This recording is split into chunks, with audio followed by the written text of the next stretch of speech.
Prontinho. Pessoal, boa tarde, bem-vindos aí a mais uma live do Clube dos Piscineiros. Eu estou brigando um pouco com meus aparelhos aqui, mas acho que daqui a pouquinho eu já consigo, tá tudo ok.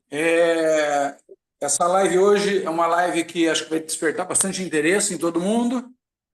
O doutor Felipe, depois ele vai se apresentar, mas ele é um expert aí nesse assunto.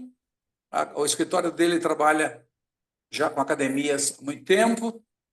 E eu vou deixar que ele já conduza a reunião e a Flávia, que poderia estar participando também, ela acabou de me falar que ela está na estrada, ela teve uma questão profissional lá para resolver.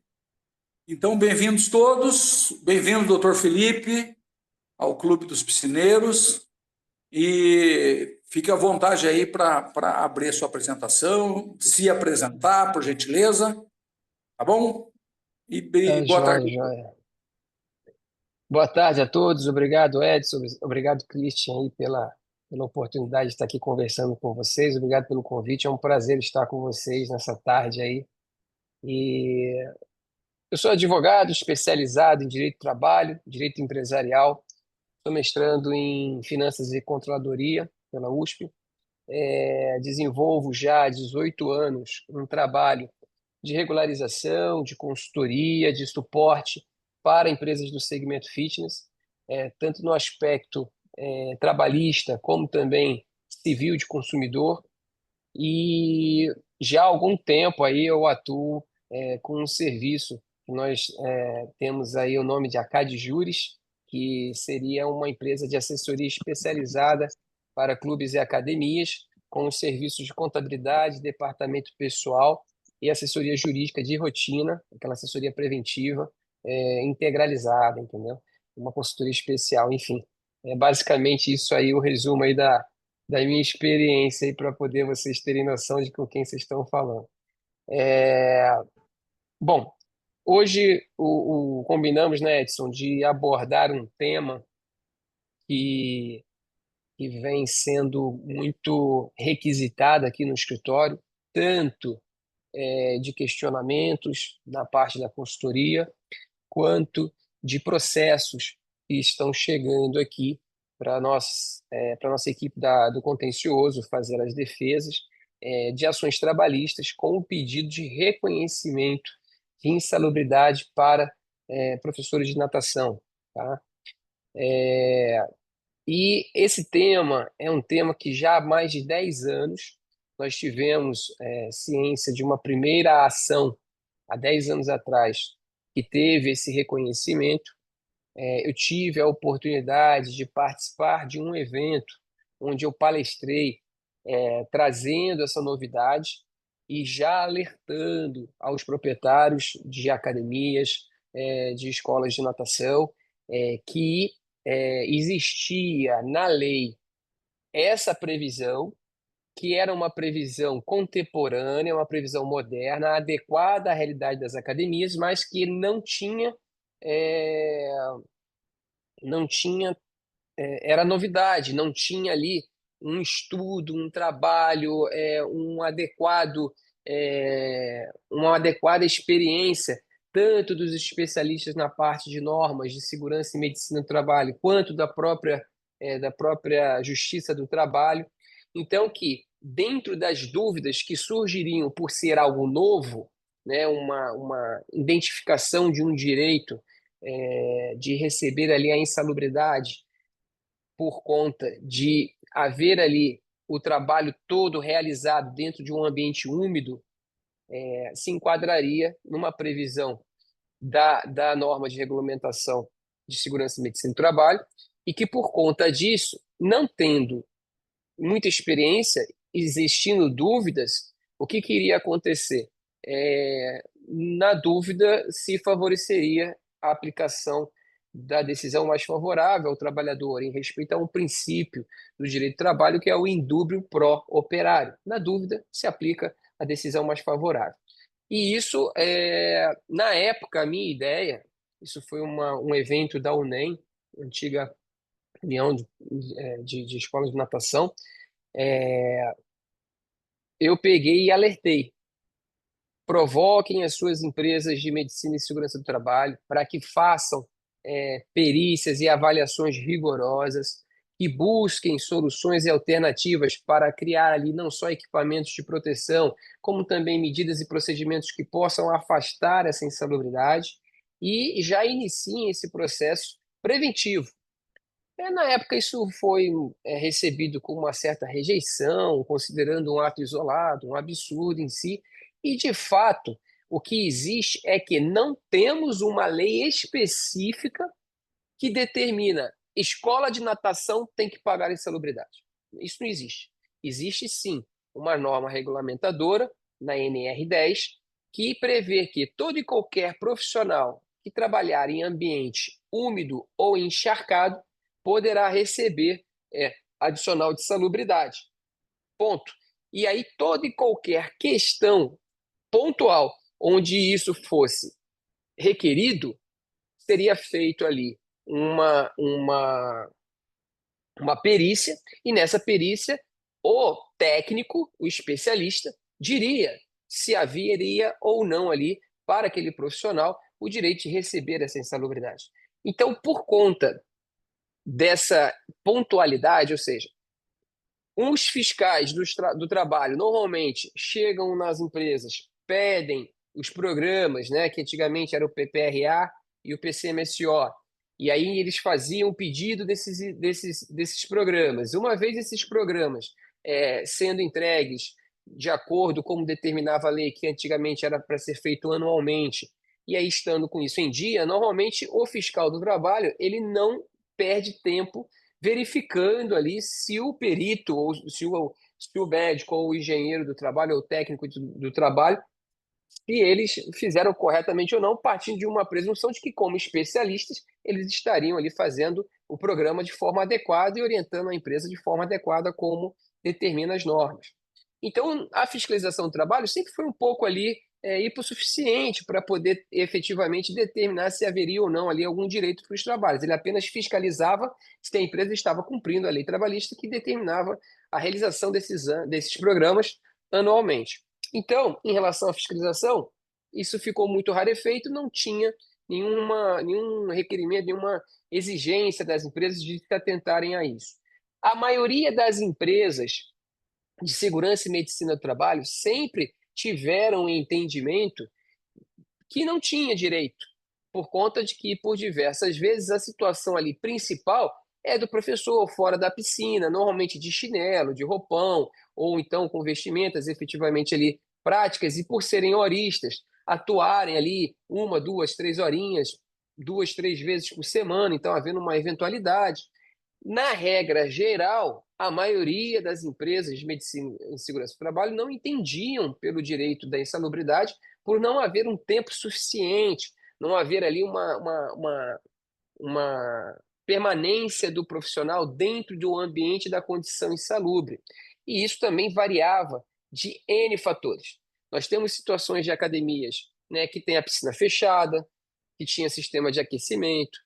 Por vários anos, nós tivemos ali mudanças de produtos dentro do tratamento da água, que passaram do cloro para a salinização. Nós temos situações de empresas que a piscina era aberta e existia ali determinadas situações em que poderia efetivamente ter algum tratamento ou não, e aí não haveria ali, por conta de ser aberta, normalmente os locais onde nós temos áreas do Brasil que são quentes, normalmente a área aberta a umidade não se mantém, ela evapora rapidamente, então a condição ali não ficaria configurada, enfim, por conta dessa quantidade de diversidades e por conta dessas variantes, ficava muito difícil você ter ali uma regra geral que auxiliasse e que desse para os próprios empresários uma garantia, uma segurança de que, poxa, devo ou não devo, né, pagar esse adicional. Então, durante esse período todo, isso ficou muito rarefeito.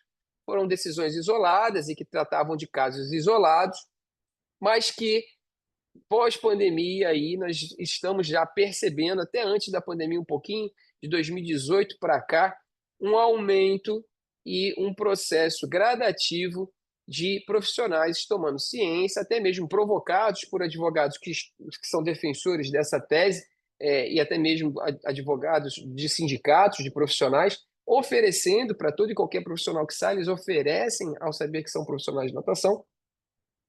E por conta disso, hoje nós temos uma alta demanda. E, para nossa surpresa, uma alta demanda e uma alta margem de reconhecimento da insalubridade, com condenações que variam em torno de 20%, que seria o grau médio, a 40% do salário mínimo, que seria aí o grau máximo, e que isso seria apurado pontualmente de acordo com a realidade do caso concreto, do fato ali de cada profissional, de cada empresa, de cada tratamento. Tá?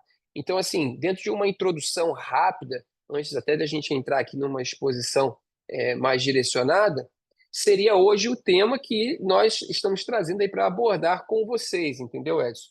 E aí eu continuo, passo para você aí. Você quer fazer algum comentário? O pessoal fazer algum comentário antes da gente continuar? Fica aberto aí, pessoal. Se alguém quiser, levanta a mão, por gentileza, só para te dar uma organizada. Mas acho que pode seguir, doutor Felipe, tranquilo. Por enquanto, acho que está ok. Então tá. Gente, olha só, o que que acontece? A maioria de vocês já devem saber que a Justiça do Trabalho ela é uma justiça atípica. Ela tem sim uma conotação e uma sustentabilidade de proteção do trabalho e do trabalhador. Então, toda vez que qualquer trabalhador faz qualquer tipo de interposição de ação requerendo algum direito, ele tem já de frente uma atenção especial em distinção das empresas, tá? Então, por conta disso, quando ele entra com uma ação requerendo reconhecimento de insalubridade, a primeira coisa que o juiz faz é já determinar a realização de uma perícia, porque o juiz ele não é um perito, né? Ele não é um especialista em segurança e medicina do trabalho. Ele pode ter conhecimento das normas, mas a aplicação prática e a verificação da execução das determinações e obrigações que estão na lei dentro da prática depende que isso seja apurado por um perito. E esse perito, normalmente, os juízes, cada juízo já tem o seu perito de confiança. São peritos que trazem ali credibilidade e que o juiz efetivamente se sente seguro, né? Já está acostumado com o laudo do perito, já está acostumado com a forma como ele trabalha e tem confiança que ele vai efetivamente fazer de forma imparcial a realização da perícia. Mas é importante vocês terem ciência que a maioria dos peritos, né, eles tendem também a favorecer os empregados, por quê? Primeiro, pelo princípio do indúbio pro operário, como eu falei para vocês, e segundo, porque na maioria das vezes os empregados eles são detentores da gratuidade de justiça. E por serem detentores da gratuidade de justiça, quando é nomeado um perito, o perito, se ele pegar e der um laudo contra o empregado, quem vai pagar a perícia dele é um fundo de amparo ao trabalhador vinculado à, à Justiça do Trabalho. E esse fundo ele já tem os valores especificados, e normalmente são valores baixos. Tá? Em contrapartida, se o empregador ganhar, ele vai ter o valor arbitrado pelo juízo. Tá? Então, e isso quando o juiz faz dessa forma, porque volta e meia isso muda, não sei como é que está agora recentemente, se teve alguma alteração, mas já tiveram aí alguns tribunais, e isso varia de tribunal para tribunal, cada tribunal ele é um órgão autônomo, ele tem ali a sua presidência e tem o seu regimento interno, e em algumas circunstâncias ele de cara diz que se o empregado pedir insalubridade, é obrigado a fazer perícia, quem tem que pagar a perícia é o empregador. Por quê? Ali ele transfere para o empregador o ônus da prova. E aí, uma vez, se o empregador não fizer acordo na primeira audiência e não reconhecer o direito, ele tem o dever de provar que ele não tem que pagar aquilo ali. E aí ele já sucumbe a empresa a pagar ali o que o perito arbitrar de honorários. Então, cada situação vai ser uma situação. Nós não temos uma uniformidade. Agora, o que está acontecendo? Eu vou até compartilhar a tela com vocês aqui, porque inicialmente, né, isso de 10 anos para cá, eu fiz uma pesquisa rápida aqui com o Edson antes da gente entrar. O que que acontece? Esse site aqui, Juiz Brasil, é um site que qualquer um de vocês podem ter acesso, mas nós que somos profissionais do direito, nós temos como fazer um cadastro e lá dentro ter acesso a mais informações, enfim, a gente tem a ferramenta completa. Não sei se isso antigamente era só exclusivo para advogados e escritórios de advocacia. Para o público em geral hoje, eu não sei ainda se tem. Mas eu coloquei aqui insalubridade, professor de natação, e rapidamente já me apareceram 583 resultados, que nós chamamos de jurisprudência. Nesse aspecto, jurisprudência são as decisões dos tribunais, tá? Vocês sabem que nós temos uma primeira instância, que é a vara do trabalho, uma segunda instância, que é a turma recursal, e uma terceira instância, que é o Tribunal Superior do Trabalho. Essas questões de insalubridade, para fins de determinante final do direito, ela para na turma recursal.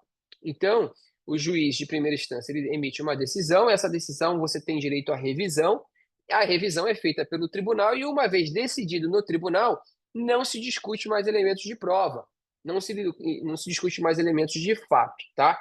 Então, aqui nós entendemos que já tem um efeito terminativo e dentro desse contexto, eu queria mostrar para vocês aqui alguns detalhes que são ementas, onde tem um resuminho de cada processo. E eu não vou ficar lendo todas, mas eu acho interessante ler pelo menos umas duas ou três para vocês entenderem como é que é o racional e como é a diversidade de entendimento desse assunto hoje no nosso país, né? Então, adicional de salubridade, professor de natação, o enquadramento da atividade exercida na presença de umidade prevista como agente agressivo no anexo 10 da NR15, depende da conjugação dos dois requisitos impostos, ou seja, o local deve ser encharcado ou alagado e a exposição deve ser capaz de causar danos à saúde, os quais devem ser objeto de inspeção pericial, pelo disposto na Portaria 3.311 de 1989 do Ministério do Trabalho. De posse dessas informações técnicas, pode-se afirmar que, embora a piscina possa ser enquadrada como local úmido, encharcado ou alagado, no presente caso, essa umidade não era capaz de causar dano à saúde da reclamante, pois, primeiro, as condições da água eram sanitariamente satisfatórias e, segundo, a exposição não era permanente, mas eventual, ao menos em relação ao trabalho prestado pela reclamada. Recurso que se dá provimento parcial por unanimidade. Nesse caso aqui, tivemos uma decisão positiva para a academia, onde o juiz identificou que os dois elementos, que é o quê? Primeiro, o ambiente úmido e segundo, a exposição permanente ao local. Isso aqui traz para a gente um entendimento muito interessante que vai nos ajudar a começar a determinar como vamos gerir o ambiente da nossa piscina, o ambiente do nosso parque aquático, dando atenção para a diferenciação daqueles profissionais que trabalham muito tempo e aqueles que trabalham pouco tempo. Aqueles que trabalham muito tempo têm a condição de ser fora da piscina e aqueles que trabalham dentro da piscina. E na condição de pouco tempo, aqueles que trabalham pouco tempo fora da piscina e dentro da piscina. Então, essas variantes devem ser observadas e devem ser objeto de gestão do proprietário da academia. Vocês precisam ter um suporte de uma empresa especializada que venha criar parâmetros para vocês, onde, através desses parâmetros, ele consiga dizer para você: tal profissional tem muito tempo dentro da área úmida. Esse profissional não tem muito tempo dentro da área úmida. E, com isso, estabelecer critérios objetivos que vão orientar vocês a como se portar a cada profissional, tendo, inclusive, aqueles que, pela necessidade, como é o caso de profissionais que lidam com criança, com bebê, esses, infelizmente, eu acho muito difícil você conseguir excluir a insalubridade, porque até a jurisprudência majoritária já entende que a permanência dessa pessoa por mais de 3 horas diárias dentro da piscina já caracteriza. Então, vocês vão aprender, de repente, a estabelecer ali um rodízio e colocar, né, um profissional faz 1 hora, sai, reveza, entra outro, faz 1 hora, e vocês criarem ali um rodízio, um revezamento para afastar. Isso eu sou advogado, sou especialista na matéria, tenho um palpite sobre o assunto, mas não sou especialista. Então, o que eu estou falando aqui é apenas exemplo, tá, gente? Para vocês poderem ter aí mais ou menos uma noção do que deve ser feito. Quem vai trazer essas diretrizes para vocês são profissionais especializados em medicina e segurança do trabalho, porque eles vão ter os elementos técnicos para poder dizer para você, olha, aquela sua piscina, tem salinização, mas eles vão medir a água, eles vão ter ali uma noção do pH da água, se existe ou não presença de cloro ou não capaz de gerar algum tipo de alergia, algum tipo de prejuízo para a saúde da pessoa. Existem vários elementos. E aí, dentro desse contexto, ele vai entender que se aquela pessoa gera alergia aos produtos que fazem a limpeza da piscina, essa pessoa ela não pode trabalhar na piscina. Se ela tem uma doença ou alguma hipersensibilidade que a permanência dela dentro da piscina gera algum dano, a insalubridade ela não vai ser nem capaz de suprir esse dano. E isso é interessante porque pode, de repente, determinar se vocês vão permanecer com aquele profissional contratado ou não. Vocês podem, inclusive, até fazer o processo de demissão dele para não ficarem acumulando esse risco, porque nós já tivemos situação aqui que a pessoa tinha alergia, insistiu, se insistiu, a pessoa ficou com alergia, quando entrou na justiça não teve nem dúvida, além de ter direito à insalubridade, ainda recebeu reparação de dano por conta de que ela permaneceu não sei quantos anos trabalhando com alergia, tendo que fazer uso de medicação, e isso agrediu o fígado dela, enfim. Só dando um exemplo para vocês também aqui, utilizando um caso concreto que a gente teve no escritório. Tá? Seguindo aqui para outra decisão, adicional de salubridade, professor de natação, umidade Doutor, excessiva. só um instantinho, acho que tem Oi, uma pergunta ali do Durante, se você puder dar uma interrompida. claro? Ô, professor, só uma pergunta sobre essa questão de como a gente poderia registrar esse tipo de jornada de trabalho. Por exemplo, meu professor ficar até 3 horas em contato com a água e 3 horas, vamos dizer, que ele faça natação adulto. A gente tem ali, a gente tem o mapeamento e a programação de cada professor. Muitas vezes ele dá 2 aulas dentro da piscina, ele sai da piscina, ele tem um intervalo. Por exemplo, no meu caso, esse trabalho 6 horas de jornada de trabalho, mas nem todas eles estão na água, eles têm 15 minutos de intervalo, que é o café. Só que como é que eu posso criar ferramentas para, se caso ele entrar na justiça, eu comprovar que ele seguia dessa forma? É isso que eu, Perfeito. enquanto o senhor estava falando, fiquei pensando aqui, né? Porque lá no contrato de trabalho, lá está dizendo, 6 horas de trabalho, com direito a 15 minutos de descanso. Porém, ali ele tem todo um cronograma, ele tem a escala dele, né? Isso, isso.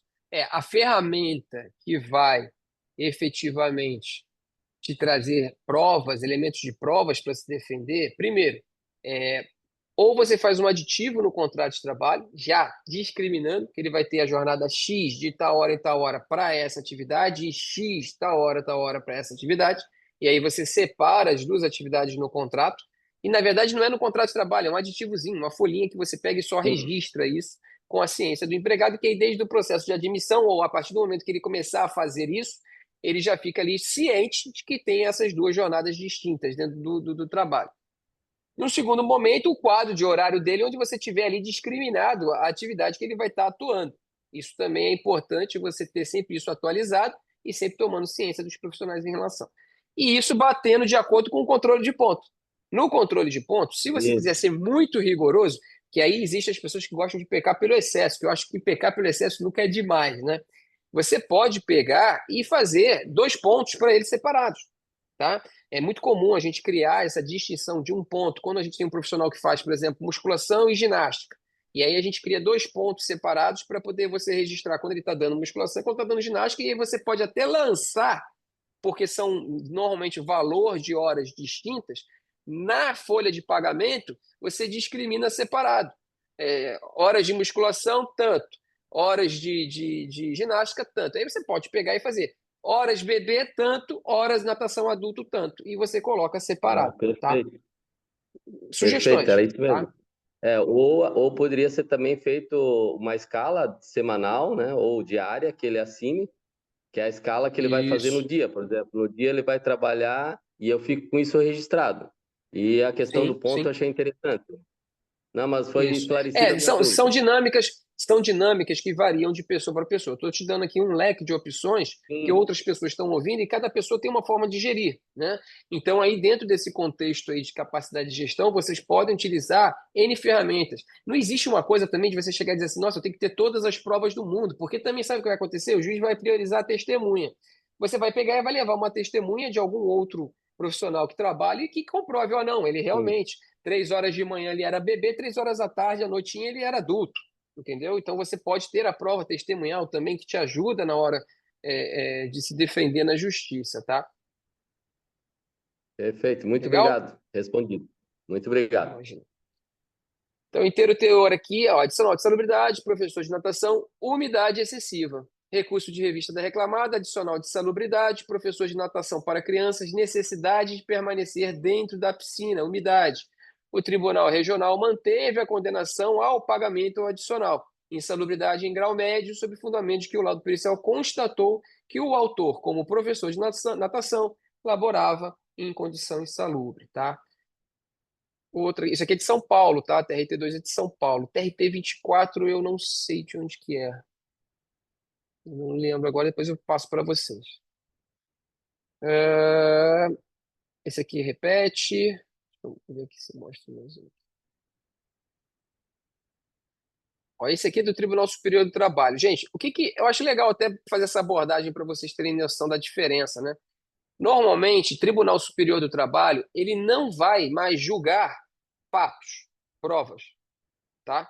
Tribunal Superior do Trabalho ele só vai julgar questões que são de direito e de processo. Questões de direito, ou seja, dentro da lei ordinária, teve algum direito que não foi observado pelo juiz, caracterizando assim uma falha do judiciário de primeira e de segunda instância, aí o TST vai pegar e vai analisar. Existe alguma divergência de tese, de entendimento, ou seja, tem um tribunal que entende de uma forma, tem um tribunal que entende de outro, e isso vai para o TST poder uniformizar, tá? Então, questões que são de processo, né? Não teve ali uma fase do processo não foi observada, teve alguma falha durante o processo de produção de provas, a apreciação de provas, o magistrado ali, embora tenha tido a defesa feito os embargos para poder sanar qualquer tipo de obscuridade, qualquer tipo de contradição, o juiz entendeu que não existia e se leva isso para o TST para poder se esclarecer lá no TST também. Eu acho legal a gente dar uma lida aqui no TST, ó, recurso de revista, que é o recurso próprio, né? A gente tem o recurso ordinário, que é o recurso de apelação que vai para o tribunal, e das decisões do tribunal a gente tem o recurso de revista, tá? Adicional de salubridade, professor de natação para crianças, necessidade de permanecer dentro da piscina, umidade. O anexo 10 da NR15, da portaria 3.214/78, estabelece como insalubres as atividades ou operações executadas em locais alagados ou encharcados, com umidade excessiva capaz de produzir danos à saúde aos trabalhadores.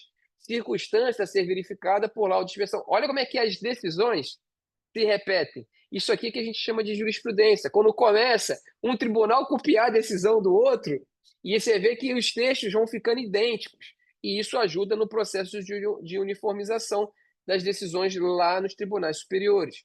Então, no caso, a Corte, que manteve a sentença que deferia o pedido de pagamento adicional de celebridade em grau médio, frisando que o perito judicial concluiu caracterizada a condição insalubre pela exposição habitual da reclamante, professora de natação para crianças, que necessariamente permanecia dentro da piscina.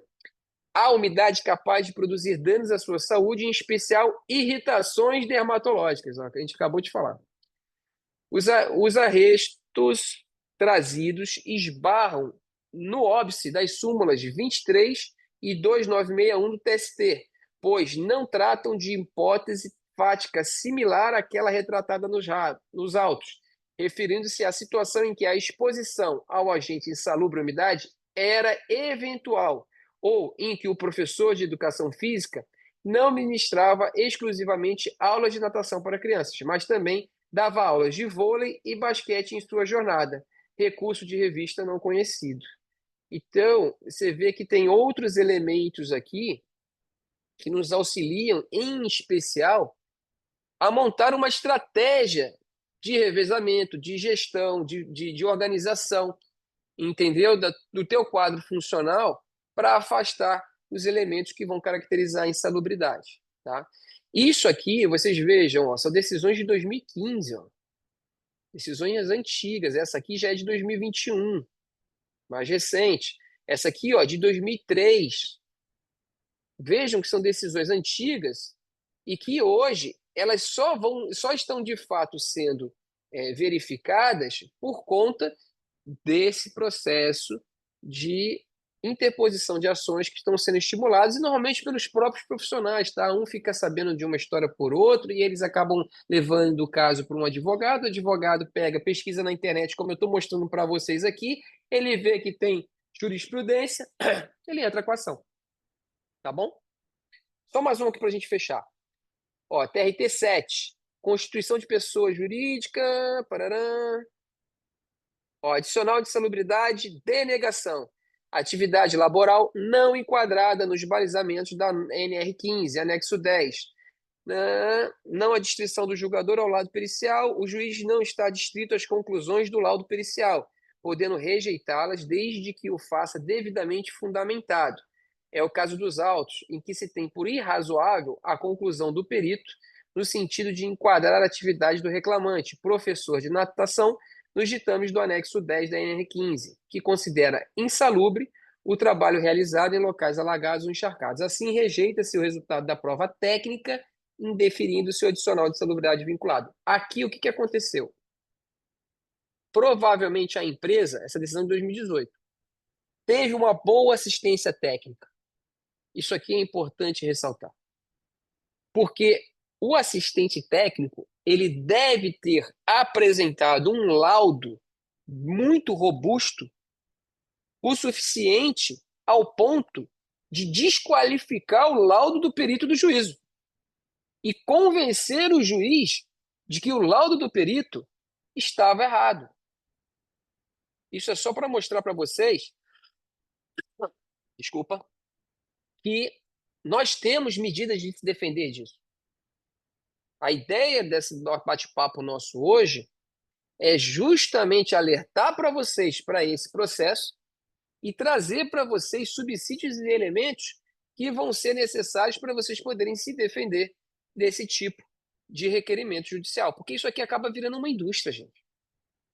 Igual aquelas histórias de dano moral no juizado especial, que qualquer pessoa sentiu qualquer coisa, ela teve lá sua intimidade ferida, né? Ela pegou e foi pedir cancelamento do contrato na recepção e foi cobrada multa, ela se sentiu humilhada. Então, além dela querer o cancelamento do contrato, né, ela quer devolução de valores e dá pagamento de um dano moral, porque ela se sentiu humilhada na recepção.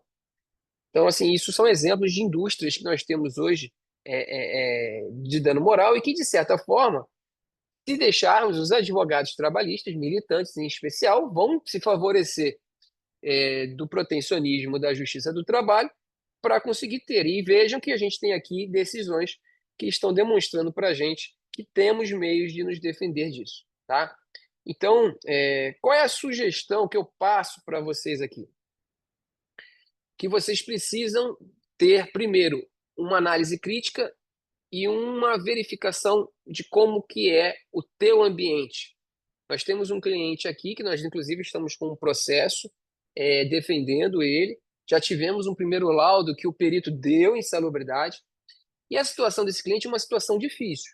Ele tem a piscina fechada, existem períodos em que ali é mais quente, de certa forma o nível de vapor de água é maior. E aí as pessoas que estão dentro do ambiente fechado, elas permanecem de forma permanente ali dentro do vapor da água. A questão é quanto tempo ela permanece ali dentro, né? E essa permanência nós trouxemos para um assistente técnico nosso de confiança e ele pegou e falou, olha, a situação dele, infelizmente, da forma que está, realmente favorece ao entendimento do direito de receber insalubridade por conta da umidade. Mas temos como adequar isso. Nós temos que fazer uma consultoria com ele lá e fazer um ajuste e ele desenvolver ali um gerenciamento da permanência desses profissionais dentro do ambiente, ele instalar um sistema de exaustão, onde ele consegue comprovar que há exaustão desse vapor e não permanece a umidade dentro, porque existem ali até mecanismos hoje de exaustão para lugares fechados, que acaba sendo o contrário, o ambiente fica tão seco que as pessoas começam a ter ressecamento. Enfim, mas é interessante vocês entenderem que existe esses mecanismos. Então, assim, a primeira coisa que vocês vão precisar fazer é identificar qual é o perfil da sua academia. Porque também, por outra vez, existem situações de profissionais que trabalham em piscinas abertas, em ambientes abertos, e que ficam expostas muito tempo ao sol. E ali existem indicações de orientações de manter uma estrutura também, colocar um local próximo à piscina que seja coberto e que esse local seja ventilado e que ele possa ficar ali de forma arejada e dar a instrução e dar a aula sem estar exposto muito tempo ao sol. Se tiver ali a exposição ao sol, existem a necessidade de utilização de determinado tipo de equipamento de proteção. Normalmente é um roupão, é um boné, é um óculos, é um protetor solar. E esses elementos podem ser suficientes para afastar e elidir ali o dever de pagamento de insalubridade, tá? Então, isso é importante vocês fazerem, tá? E no segundo momento, depois de ter essa orientação, isso tem que estar laudado. Vocês precisam ter um laudo, que não é só suficiente o laudo do PGR. Existe o PGR e o LTCAT. O PGR foi uma unificação do antigo PCMSO e o antigo PPRA. Hoje eles juntaram tudo e transformou um laudo único chamado PGR, que deve permanecer sendo feito anualmente. E o LTCAT, tá? Que é um outro formulário que vai justamente trazer ali alguns elementos que são direcionados para essas questões de salubridade, essas questões de condições especiais de trabalho, que vão determinar, inclusive, se esses profissionais, além de terem que receber insalubridade, se eles vão ter direito a uma aposentadoria especial, que vai ser elaborada através de um outro formulário que eles chamam de PPP, que é o Perfil Profissiográfico Previdenciário. Esse PPP é um documento que tem trazido muito problema também.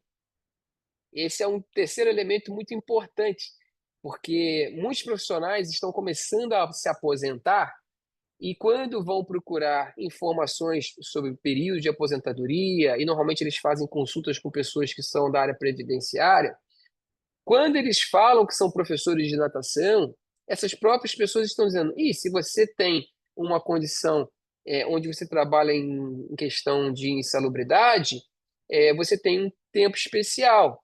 E aí, normalmente, esse tempo especial eles calculam considerando isso e depois pedem para esses profissionais virem na empresa pedir o tal do PPP para ele poder dar entrada no processo de aposentadoria especial. E aí as empresas nunca tiveram essa orientação, nunca tiveram essa indicação. Então, quando elas pedem o PPP para a contabilidade vai pegar e vai fazer ali o PPP junto com a empresa de medicina e segurança do trabalho, que eles vão emitir o formulário dizendo que não tinha insalubridade, porque se durante todo o período que a pessoa trabalhou, o PGR ou o antigo PCMSO e PPRA não indicavam a insalubridade, o PPP dele vai vir sem esse direito. E aí que começam os problemas. Porque leva para o advogado, então a gente tem que entrar na justiça para poder reconhecer a condição insalubre, para você poder ter o PPP, e aí com isso a gente conseguir dar entrada no processo na Previdência. Então, gente, Doutor, dentro de um só um instantinho. Eu tô especificamente com um caso desse aí, no momento, eu achei interessante, porque o reclamante, ele solicitou esse documento, sendo que ele trabalhou na minha empresa há mais de 22 anos atrás. Aí nós fomos ver e eu não teria obrigação de manter esse documento por mais de 20 anos. Mesmo assim, ele teria ainda como me acionar de alguma maneira? Então, na verdade, eu não sei te dizer agora de cabeça ao certo, mas existem alguns documentos que são 20 anos e alguns que são 30. Não, Normal, esse que eu vi o máximo era 20 anos. Tinha alguma 20 coisa de anos, 15, né? e esse era até 20, é. Existem, em relação a alguns previdenciário, é que, na verdade, vai ser direcionado ao período de aposentadoria. Se Sim, é 20, é 20 anos, pode ser isso mesmo. E assim, o que vai acontecer? Pode ser que ele te acione para ter reconhecido ali o direito, tá? Mas não a obrigação de você fornecer. Então, o que acontece? Vai ser como se fosse uma ação declaratória de reconhecimento que ele trabalhava nessa condição, mas para se produzir a prova que ele precisa para entrar contra o INSS. sim. Entendeu? Porque, na verdade, da tua parte, se já não. Olha, eu não sei te dizer se é esse período mesmo, eu teria que fazer uma consulta que de cabeça eu não me recordo, mas se você está dizendo, vamos partir do princípio e da máxima de que você já conferiu, já teve essa orientação, você deve ter algum advogado te orientando nesse sentido. Você não é obrigado a dar o documento, mas você vai ser obrigado a comparecer na justiça, esclarecer como é que ele fazia o trabalho, esclarecer se de fato ele tinha essa condição de salubridade. Provavelmente pode ter uma perícia que vai tentar ali fomentar, fazer uma análise do local, enfim, mas vão ter algumas circunstâncias prejudiciais que existe um alto risco do profissional, de repente, não ter esse direito reconhecido. Mas ele pode entrar com uma ação declaratória, sim, para ter o reconhecimento da condição de trabalho e da condição de salubridade, para fins de ter ali um documento produzido judicialmente que vai servir de prova para ele, em substituição ao PPP, que você não tem mais obrigação de dar. Sim. Não, eu estou chamando a atenção porque são documentos que você tem que manter guardados pelo menos nesse período, né? Pelo menos por 20 anos. Sim, sim. Eu de cabeça agora, eu te confesso, vocês me É. perdoem aí a falha, mas Não, tem uns que são esse específico 20 a e tem gente uns que fez um são consulta. 30. Tem uns que são 30 anos. E os de 30 anos, eles estão normalmente ligados à previdenciária, entendeu? Contribuição, comprovante de contribuição. Por quê? Porque normalmente esses documentos, eu tenho situações eu não sou especialista em previdenciário, tá, gente? Mas a gente acaba tendo alguns casos previdenciários que chegam aqui que a gente acompanha junto com o escritório parceiro, algum advogado especializado, e a gente acaba absorvendo e aprendendo ali alguma coisa com a prática. E existem situações que normalmente hoje as pessoas precisam ter 30 anos de contribuição, né? E 62 anos, 65 anos de idade para poder receber a aposentadoria, salvo engano.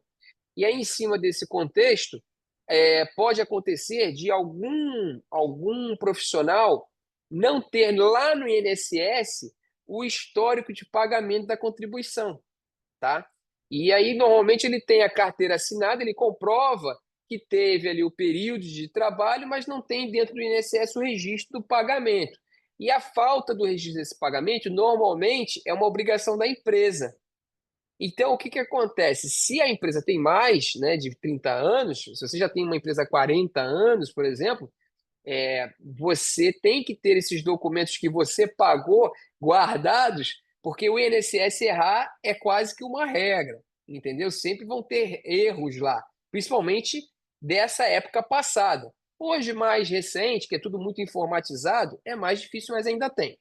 Então, para a defesa das empresas, a gente sempre orienta, olha, guarda pelo menos 30 anos, porque se pegar e chegar lá no futuro e tiver algum problema dizendo que você não pagou, o INSS paga a aposentadoria para o empregado e depois te executa para você pagar o que ele não tem registrado de pagamento, entendeu? Então, é importante vocês terem ciência desse período também de armazenamento de dados e informações. FGTS é 20 anos e Previdenciária é 30 anos. Mas em relação às contribuições, em relação a PPP, eu confesso que de cabeça eu não sei. Mas se você está falando que é 20 anos, vamos partir da premissa aí que é esse período mesmo. E se for o caso, a situação justamente é essa. Ele, na ausência do documento e da obrigação da empresa de fornecer o documento, ele precisa entrar na justiça para poder ter a produção desse documento por uma ação declaratória, uma sentença declaratória. Legal? Bom, então, gente, em relação ao que eu tinha para conversar com vocês, basicamente, eu vou interromper aqui o compartilhamento, seria essa situação e essas orientações, né? Então, só para concluir, temos essa realidade hoje, essa realidade, não adianta a gente se rebelar, eu acho que o que a gente tem que fazer é, sim, procurar se orientar, procurar uma consultoria especializada que possa verificar a sua situação, o seu ambiente, montar para vocês ali uma consultoria com um memorando ali, com um relatório de orientação de procedimentos, e vocês adotarem esses procedimentos. Porque eu vou dizer para vocês, mesmo vocês tomando todas essas medidas, pode ser capaz de que ainda assim entrem na justiça, tá? Ainda entrem na justiça. E esses elementos e esses documentos vão, no mínimo, trazer para a sua defesa grandes argumentos, robustos, fortes, até para a sua própria assistência técnica na perícia, para poder fazer com que vocês tenham a defesa e consigam ter uma decisão de improcedência do pedido. Tá bom? Edson, basicamente eu acho que era isso que a gente tinha para passar para vocês de conteúdo. Agora eu fico aberto aí para vocês. Eu gostaria de que todos ficassem à vontade para fazer perguntas, aproveitar aqui a minha participação para tirarmos aí o máximo proveito possível desse encontro. Manda bala aí durante, que depois eu tenho uma pergunta também, professor. Eu gostaria só que sobre aqueles 3 laudos, eu só não peguei tem o PGR, né? O PPP Isso. e qual que era o terceiro ali que o senhor tinha falado? É o LTCAT? LTCAT. Isso. LTCAT. LTCAT. LTCAT. Não é que Isso. eu vou conversar com o pessoal da medicina do trabalho, que eles fazem anualmente para mim. Ali o PGR eu recebo, mas esse LTCAT eu não tinha conhecimento, eu vou conversar com eles. Inclusive, Então, tá, gente? Eu acho legal até falar com vocês que esse LTCAT é o laudo técnico das condições ambientais do trabalho, tá? Ele é um documento que a empresa, ela inclusive, tem que verificar questões de ergonomia, iluminação, sonorização, enfim. Ele era um laudo que era emitido em algumas situações, ele se tornou obrigatório. Salvo engano, atualmente, inclusive, existe uma exigência que isso seja emitido de tempos em tempos. E que quem faz essa emissão é a empresa de medicina e segurança do trabalho. Então, é importante vocês consultarem a assessoria de vocês, porque as empresas estavam normalmente cobrando aí uma taxinha mensal, pelo menos a empresa aqui, a Medic Life, que é a nossa parceira. Se vocês não tiverem confiança ou acharem que a empresa de vocês não é uma empresa que tenha uma participação e uma atuação muito interessante para vocês, aqui a gente tem a parceria com a Medic Life. A Medic Life é uma empresa antiga. O proprietário, além de ser especialista e técnico de segurança do trabalho, também é advogado, então tem muito conhecimento de como funciona. Aqui a gente sempre indica eles ou a equipe dele para fazer assistência técnica em processos, e eles têm uma consultoria especializada. Inclusive, eu fiz uma live com o Edvânio, uma live que está no YouTube, depois acho que posso até passar aqui para vocês, quem quiser assistir, que a gente aborda esse. Deixa eu botar aqui para vocês no.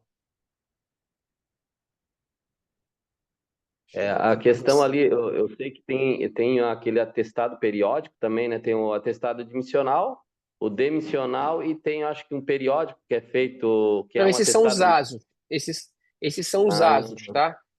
Os ASOS, eles são exames que você faz na admissão, de acordo com o PGR, que aí eles vão analisar cada cargo e cada função dentro da sua empresa, e aí eles vão determinar aquelas que precisam ter uma periodicidade, e se tiver uma periodicidade, qual é essa periodicidade? Se é de 6 meses, se é uma vez por ano, se é 2 vezes, se é a cada 2 anos, a cada 3 anos, de acordo com a especificidade da atividade. No nosso caso, normalmente, só essas situações em que é verificada insalubridade que se precisa fazer anual, tá? Mas aí o próprio laudo vai dizer isso. E tem o demissional, tá? Que é toda vez que faz o processo de demissão, a pessoa, antes de ser demitida, precisa comprovar que ela está saindo da empresa com a saúde ok, porque se ela estiver doente ou com um problema de saúde, ela não pode sair da empresa, ela tem que permanecer empregada, porque, se for o caso, ser afastada para tratamento e receber ali o direito de seguridade social dela pelo INSS, né? Eu estou compartilhando com vocês aqui no chat o link, tá, da live que eu fiz com o Edvânio. Foi uma live muito legal e eu recomendo super, que ele é muito parceiro aqui com a gente, e os casos que nós tivemos êxito, foram com a orientação dele. E também ele faz uma consultoria muito boa, ele manja muito, ele vai poder ajudar vocês aí para vocês poderem fazer os ajustes necessários para afastar todos os elementos indicadores aí de insalubridade, tá? Inclusive os equipamentos, obras na estrutura, revezamento de profissionais e por aí vai. E até dizer para vocês que, olha, esses profissionais não tem jeito, vocês precisam pagar a insalubridade, e se for o caso, ele consegue, gente, olha só, esse é um outro ponto importante. Se vocês não fizerem nada, a tendência de quando entrar na justiça poder ter o risco de ser condenado em 40% de adicional é grande. Então, vocês, tendo um suporte, uma assessoria bem feita, eles vão poder trazer para vocês, inclusive, argumentos e enquadramentos em insalubridades mais leves. Ele pode, de repente, não conseguir eliminar a insalubridade, mas colocar numa condição onde você pague apenas 10% de insalubridade. Então, isso é um detalhe bem importante também de se deixar aqui registrado. Bacana. Doutor, agora, só uma questão aí que, por coincidência, a gente tratou disso há um tempo atrás e apareceram 2 colegas aí, há pouco tempo, me relatando o mesmo problema, que eles têm um tratamento com ozônio, os professores estavam com problema de irritação de pele e tal, não sabiam muito o que fazer, se trocavam o tratamento, e queriam saber a minha opinião a respeito de outro tipo de tratamento. Eu, por exemplo, quando eu tinha ozônio, teve uma época que meus professores tinham muita alergia. A gente até fornecia sabonete especial, aquela coisa toda, e às vezes adiantava, às vezes não. E desde que a gente começou a trabalhar com salinização, nunca mais tivemos esse problema. Então, isso aí também é um fator que, às vezes, a própria academia ela tem que procurar, de repente, se não está dando certo, ela tentar investir em outro tipo de ação, né, para tratamento, para sanitização ali, para poder evitar um problema. Porque se esse profissional guardar ali os atestados que ele teve, mesmo receita médica que ele teve, certamente isso aí é material para ele poder contestar depois na justiça, entrar com ação, né? Desculpa, eu tive uma interrupçãozinha aqui. Repete, por favorzinho, o final só da tua pergunta. Não, eu só estava dizendo que, uma vez que esses profissionais têm um problema de alergia e eles apresentam Sim. material como exames e tal, mesmo receita médica, isso aí é material que eles podem usar contra a academia para numa eventual ação judicial, né? Sim. O que eu recomendo vocês fazerem, Edson? Sempre que vocês tiverem qualquer profissional que demonstre algum problema de saúde e que possa estar vinculado ao trabalho, é importante vocês encaminharem esse profissional para a assessoria de medicina do trabalho de vocês, para que ele faça uma consulta com um médico do trabalho e esse médico do trabalho traga para vocês as orientações de como vocês devem proceder em relação a esse problema, entendeu? Porque, por exemplo, você está falando de ozônio, mas eu já vi falar aqui que tem, por exemplo, esse ozônio ele gera ali uma salinização, que é uma reação química que, de certa forma, acaba que tem um residual de cloro. E que, na verdade, esse cloro já é um cloro meio mutante e que pode realmente, de fato, na verdade, não ser os mesmos efeitos de saúde como as pessoas imaginavam. Enfim, eu já escutei tanto falar sobre isso que pode acontecer de, às vezes, você tinha um tratamento de cloro ali e a pessoa não tinha problema nenhum, quando você mudou para o ozônio, a pessoa começou a ter problema de saúde. Ou pode acontecer também de que a pessoa, de repente, ganhou um creme lá né, ganhou um creme, né, hidratante, e aí começou a passar esse creme hidratante, não teve um efeito rápido, foi um efeito que foi gerado pela utilização contínua do creme, e ele passou a associar aquilo à permanência dele na academia. Pode acontecer da pessoa usar um produto e entrar na piscina e aquilo reagir na pele em reação com o material de tratamento da piscina. E a gente não tem como saber. Só que cabe à empresa buscar a orientação médica para entender o que está acontecendo e fazer essa investigação. Muitas vezes as pessoas pensam, mas eu tenho que pagar a consulta? Sim, vocês precisam pagar a consulta, porque se o empregado está tendo um problema e essa condição de saúde dele atrapalha, isso pode depois ser caracterizado uma doença profissional, uma doença laboral. Perfeito. Entendeu? E se for o caso, isso pode depois gerar problemas para vocês, inclusive afastamento, pode depois ter direito à reparação. Então, a forma de vocês se defenderem de qualquer situação dessa é procurando orientação médica e ter isso tudo registrado, mostrando que vocês, olha, a pessoa começou a ter irritação de pele porque começou, olha, o que que você mudou, né? O que que você começou a usar de produto recentemente? Pode ser alguma coisa que você está utilizando. Vocês têm que levantar todas as hipóteses e abrir um processo de investigação junto com o trabalhador para poder ver se tem meio de amenizar, né? Conseguir evitar. E se isso for uma situação isolada e que apenas acometeu aquele empregado, se depois de tudo que for feito vocês não conseguirem obter ali um tratamento ou uma forma de neutralizar isso, infelizmente acaba que a condição de saúde da pessoa impede ela de trabalhar na tua empresa e você não pode ficar forçando a barra. E aí a gente faz, infelizmente, o processo de demissão por conta da condição da pessoa. Que não tem nenhum preconceito, isso não é considerado nenhum preconceito, é uma condição de que a saúde da pessoa está em primeiro lugar. Sim, Entendeu? perfeito. E aproveitando, doutor, nós estamos nos momentos finais aí, só para o pessoal ficar sabendo, inicialmente eu tinha entrado em contato com o doutor Felipe, porque surgiu lá no grupo uma conversa um tempo atrás sobre a remuneração de prêmios para os profissionais e como a gente poderia fazer isso dentro da legalidade para não ter nenhum problema depois de estar pagando isso por fora e tal. E aí eu fiquei sabendo que justamente o doutor Felipe tem um programa que ele faz com a Academia do Mauro, né, inclusive, né, doutor? Mauro de Araxá, Isso, sobre essas premiações, essas participação em resultado, premiação. E isso aí, pessoal, se vocês acharem interessante, eu já gostaria de deixar com o doutor aí, se ele puder, fazer uma live explicando isso para a gente, que acho que é um tema que despertou bastante interesse. E também, aí, se as pessoas quiserem chamar o doutor no particular, né, através do seu escritório, olha lá, o pessoal já está querendo. A gente poderia, se a gente pudesse, deixar isso já mais ou menos engatilhado aí para uma próxima situação, né? Legal. Sim, sim. Olha, Edson, o Mauro foi um desafio muito bacana para a gente, que o Mauro ele é um excelente empresário, muito consciente, muito parceiro com os empregados dele. É uma pessoa fantástica, tenho uma admiração especial por ele.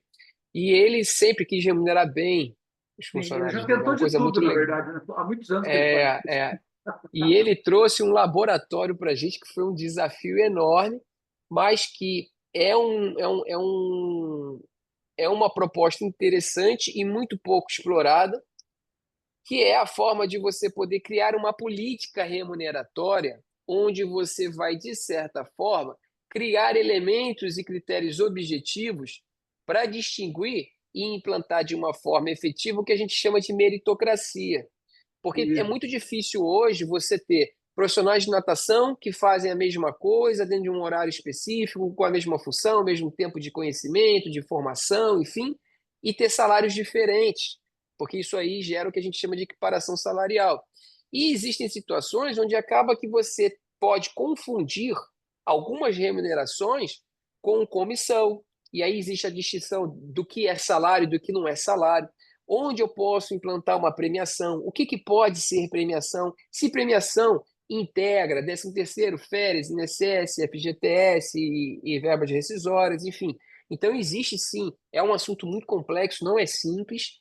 Hoje, para os contadores e até para outros advogados trabalhistas, é desafiador, tá? É necessário ter sim um curso, uma formação e uma especialização de muito conhecimento de causa, e aí que nosso escritório, o nosso trabalho se distingue, porque a gente atua na área de segmento de fitness já há mais de 15 anos, então temos aí a experiência de lidar com a diversidade, com a especificidade do trabalho dos profissionais de educação física, do pessoal de limpeza, do pessoal de recepção. Então, isso traz para a gente aí um diferencial e que, de certa forma, existe sim a possibilidade de você ter profissionais dentro de um quadro funcional recebendo remunerações diferentes de acordo com a produção, com o resultado, e tem mecanismos e formas da gente conseguir estabelecer plano de metas, colocar premiações, e sim parte do salário ser fixo mais uma comissão ou só comissão. Então, assim, só dando para vocês um spoilerzinho aí da matéria e do assunto, seria aí um prazer poder compartilhar um pouquinho dessa matéria com vocês aí. Bacana. Pessoal, mais alguém aí com dúvida? Estamos com o tempo aí estourando. Então, doutor, eu gostaria de agradecer muito a sua presença. Tá? Legal, E, legal. se Espero que possível, a tenha gente vai explorar sido esse tema aí numa outra ocasião. Agora para final de ano, pessoal, agora é mais churrasco e confraternização, né? Mas para o início do ano aí, a gente vai te convidar mais uma vez aí. Foi muito bacana, foi muito esclarecedor. legal, legal. Eu Só gostaria para de... teve uma pergunta aqui que passou batida aqui, por acaso eu fui colocar aqui o link do YouTube. A Marilda ela perguntou aqui o que conta é o tempo dentro d'água ou já estar num ambiente aquático já caracteriza possível insalubridade. Olha só, Marilda, isso aqui é o seguinte, isso aqui vai depender da análise técnica lá, justamente por conta se o ambiente é fechado, se o ambiente é aberto, foi aquilo que eu falei para vocês. Às vezes a pessoa trabalhando fora da piscina, mas se a piscina for fechada e tiver aquele vapor constante, permanente, pode sim já caracterizar algum nível de insalubridade, tá? Então, vai depender mesmo do laudo que vai ser gerado aí pela empresa especializada, determinando ali qual é a condição da estrutura. E existem formas de você pegar e, dependendo da situação, eliminar essa insalubridade com implantação de exaustores, né? Exaustores que vão tirar esse vapor e vai manter um ambiente seco. E aí pode ser que com a comprovação. E aí, como é que é feita a comprovação?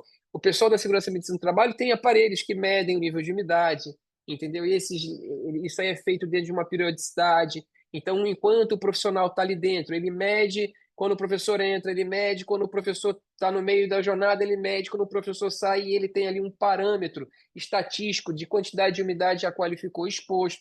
São dados técnicos de que são feitos nessas perícias, entendeu? Entendeu? Então, o que vai determinar, na verdade, é isso. Respondido? Bom, para fechar, gente, gostaria de agradecer aí a oportunidade. É sempre bom a gente ter a oportunidade de compartilhar um pouquinho do nosso conhecimento, da nossa experiência. Espero que tenha sido de grande proveito para todos. E qualquer coisa, eu convido todos aí a acessarem lá, me seguir lá no meu Instagram, @Felipe Bianchese, que lá eu estou sempre postando vários temas e várias informações, orientações. Toda sexta-feira eu costumo fazer uma live que eu chamo Papo de Almoço, que é uma livezinha rápida, coisa de 15, 20 minutinhos, em que eu convido uma pessoa para abordar um tema de relevância para vocês e que está em evidência no momento. Então, fiquem à vontade aí para seguir. E também tem a página do YouTube, aí, a CAD Júris. Sigam, acompanhem, que a gente está sempre produzindo ali material de relevância para vocês. Tá joia? Doutor, então depois eu compartilho no grupo lá os seus contatos, né? Tem contato comercial, que é mais fácil, né? Aí Sim. depois eu me comprometo a compartilhar com o pessoal lá. Tá ótimo. Manda o meu QR Code lá para você, lá o pessoal segue. Aí, beleza, então. Então, agradecimento Fechou? aí, mais uma vez. Um Então, abraço, gente. Até mais. Uma boa tarde para todos. Prazer. valeu, obrigadão. Boa tarde. Obrigado.